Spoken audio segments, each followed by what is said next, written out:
Tu te réveilles quand ton corps est prêt. Pas de réveil, pas d'emploi du temps, aucun endroit où tu dois être. Tu t'assois, tu t'étires et tu te poses une seule question.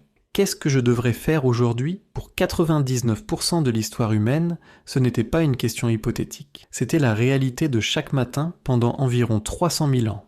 Et la réponse à cette question n'avait rien à voir avec la vie que tu vis aujourd'hui. Les humains modernes passent environ 90 000 heures de leur vie à travailler. C'est environ un tiers de toute ta vie éveillée consacrée à un emploi. Mais pendant l'immense majorité de l'histoire humaine, les emplois n'existaient pas. Pas d'employeur, pas de salaire, pas de patron, pas d'échelle de carrière. Alors, que faisaient réellement les gens toute la journée? Commençons par ce que l'on sait avec certitude. En 1963, l'archéologue Richard Lee a mené une étude qui a changé notre compréhension de la vie préhistorique. Il a observé les activités quotidiennes de Dhobe au Botswana, l'un des derniers groupes vivant encore de façon proche des sociétés préagricoles. Il a découvert que les adultes passaient environ 2,5 jours par semaine à chercher de la nourriture, soit environ 17 heures. Le reste du temps, ils faisaient ce qu'ils voulaient. Et surtout, ce schéma se retrouve partout où les anthropologues ont étudié ces populations. Les Hadza en Tanzanie, les Aché au Paraguay, les Martus en Australie. Des environnements totalement différents, des continents différents, mais le même résultat, environ 15 à 20 heures par semaine consacrées à la survie. Pour comparaison, tu travailles probablement 2 fois plus que ça. Certains pensent, mais ce sont des populations modernes, comment sait-on que les anciens humains vivaient pareil? Bonne question. La réponse vient des os.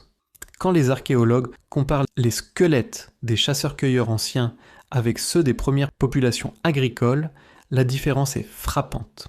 Les agriculteurs étaient plus petits. Leurs os montrent des signes de malnutrition. Leurs dents étaient remplies de caries à cause des régimes à base de céréales. Ils souffraient d'arthrite à cause des travaux répétitifs. Et ils mouraient plus jeunes. Les anciens chasseurs-cueilleurs, plus grands, plus forts, des dents en meilleur état, moins de blessures articulaires. Leurs os racontent une histoire claire. Ils faisaient moins de travail physique répétitif, pas plus. Mais la preuve la plus fascinante vient de quelque chose qui ne devrait pas exister si la survie était une lutte constante, l'art. En 1994, des explorateurs ont découvert la grotte Chauvet dans le sud de la France. À l'intérieur, des peintures vieilles d'environ 30 000 ans, chevaux, lions, rhinocéros, représentés avec perspective, ombrage et mouvement. Ce n'étaient pas des dessins primitifs, c'était un art sophistiqué demandant du temps, des compétences et de la planification.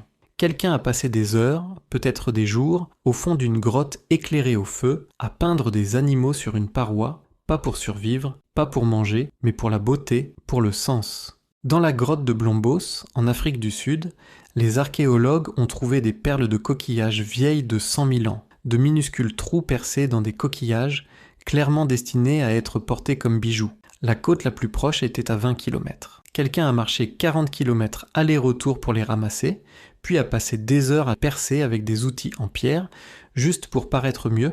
En 2008, des chercheurs ont découvert une flûte vieille de 40 000 ans, taillée dans un os de vautour en Allemagne. 5 trous parfaitement espacés. Celui qui l'a fabriquée comprenait la musique, la hauteur des sons, et a investi un temps considérable pour la créer. Pas pour chasser, pas pour se défendre, pour la musique. Partout dans le monde, les sites archéologiques montrent la même chose. Des objets décoratifs, des outils raffinés, des créations complexes qui demandent des heures de travail sans utilité immédiate pour survivre. Ou c'est faisait ce les humains quand ils n'étaient pas en train de survivre. Ils créaient, ils décoraient, ils rendaient le monde plus beau. Alors imaginons une journée typique. Tu te réveilles à l'aube, le feu de la veille couve encore. Quelqu'un rajoute du bois. Tu manges les restes de la veille, viande, poisson, noix, baies. Le petit déjeuner est social. On parle, on échange, on planifie vaguement la journée, non pas parce qu'on y est obligé, mais parce que c'est humain. En milieu de matinée, un petit groupe part chasser ou cueillir. Mais pas tout le monde, pas tous les jours. Si la chasse précédente a été réussie, certains restent au camp. Ils fabriquent des outils, affûtent des lances, tressent des paniers, travaillent les peaux d'animaux. Il n'y a pas d'horloge, pas de patron. Juste la compétence et la réputation. La chasse, quand elle a lieu, n'est pas une course folle comme dans les films. Les humains sont des chasseurs d'endurance. Ils poursuivent leur proie pendant des heures jusqu'à ce qu'elle s'épuise. puis ils la ramènent et la partagent. Et vers le début de l'après-midi, la partie productive de la journée est souvent terminée. Et ensuite, il se passe quelque chose que notre monde moderne comprend mal. Rien et tout. Les gens se reposent, ils discutent à l'ombre, ils jouent avec les enfants, ils se toilettent, renforcent leurs liens, ils fabriquent des bijoux, ils sculptent des objets, ils dorment. Des études montrent qu'environ 6 heures par jour étaient consacrées à ce qu'on appelle du temps social. Pas du travail, pas du sommeil, juste de la vie humaine. Parce que sans argent, sans police, sans contrat écrit, ta survie dépend entièrement des autres. Donc tu passes énormément de temps à entretenir ces relations. Aujourd'hui, tu passes environ 90 000 heures à travailler. Tes ancêtres en passaient beaucoup moins. Tu dors en un seul bloc et appellent insomnie le fait de te réveiller à 2 heures du matin. Eux dormaient en 2 phases et utilisaient ce temps pour réfléchir.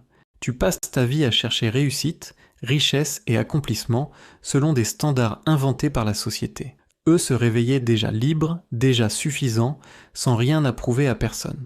Ils n'avaient pas besoin de réussir. Ils vivaient déjà la vie vers laquelle tu essaies d'aller à la retraite. Tu fais de l'art quand tu as du temps après ton travail. Eux faisaient de l'art parce qu'ils avaient du temps. Et voilà le paradoxe. Nous sommes la même espèce, mais nous vivons de façon tellement différente que nous avons l'impression d'être devenus quelque chose d'autre. Nous avons échangé la liberté contre la sécurité alimentaire, le temps contre la productivité, la vie contre le système. Et la plupart d'entre nous n'ont même jamais réalisé ce que nous avons perdu parce que nous n'avons jamais connu autre chose.